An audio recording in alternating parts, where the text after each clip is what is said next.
Alright, this is your main unit.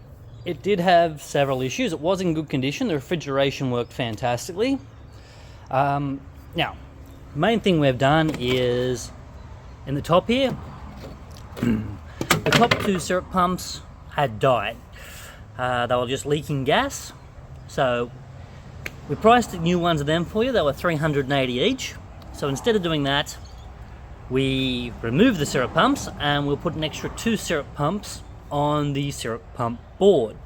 So what you'll have is 2 lines here which come excuse me, which come out the bottom, and will end up going to as part of the syrup pump board, which are your cola, and I believe there is a Sprite. So they just simply run to the syrup pump board along with all the lines to your other 6 flavours on your tower. So once you got this set up on the bench where you like it, with the tower very, very close to it, usually you put a hole in the bench under this so all your piping can drop down underneath the bottom side of your bench so it's all out of sight. First thing you do when that's happened is pop the lid off, and there is an internal water tank under there which needs to be filled up. So if you have a look, there's a little tiny hole down there which is usually used for the filling, which needs to be pretty much full to the top. That is what forms your ice bank and does your cooling. Once the machine's turned on, this particular machine has a 3-minute timer before the compressor turns on. So once you turn the power on, it won't turn on immediately. It does take a few minutes. Now, after that, we've put in T-pieces here and here, which is what sends the soda water from this line and water from this line over to your tower.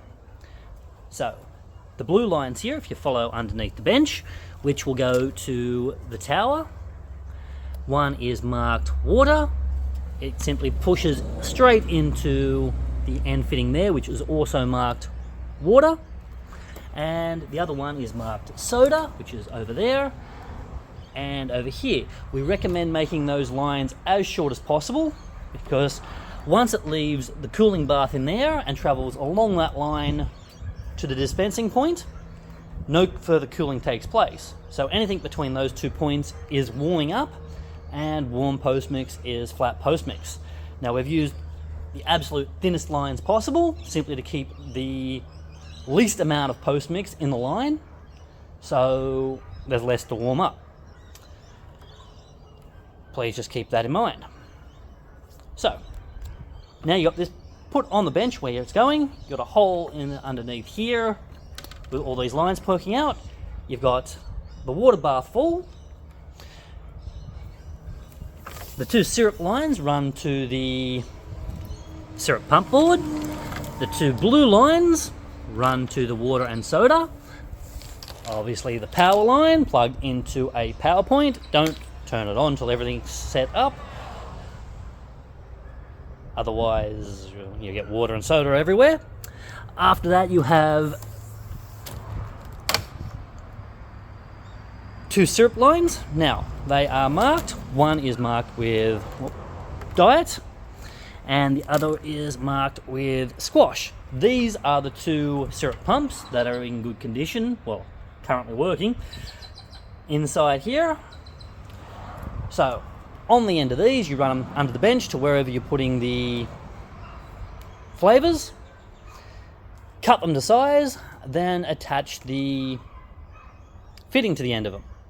That will be covered more in the syrup pump board section where we show you how to do it. We haven't pre-done this for you simply because we don't know how far away and how long you need the lines, so we've left them fairly long, and it's simply cutting them to size, putting the fitting over and clamping them shut, which we will provide all the stuff for. After that, next line is your water in. This is a simple push-in fitting from a 3/8 valve on the water pressure limiter. This is the one I discussed earlier.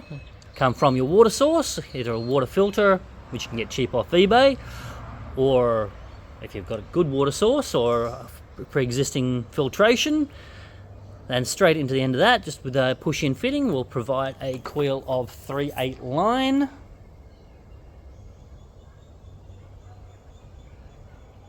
And 10mm line and an adapter, depending on which you want to use and what you've currently got in place there.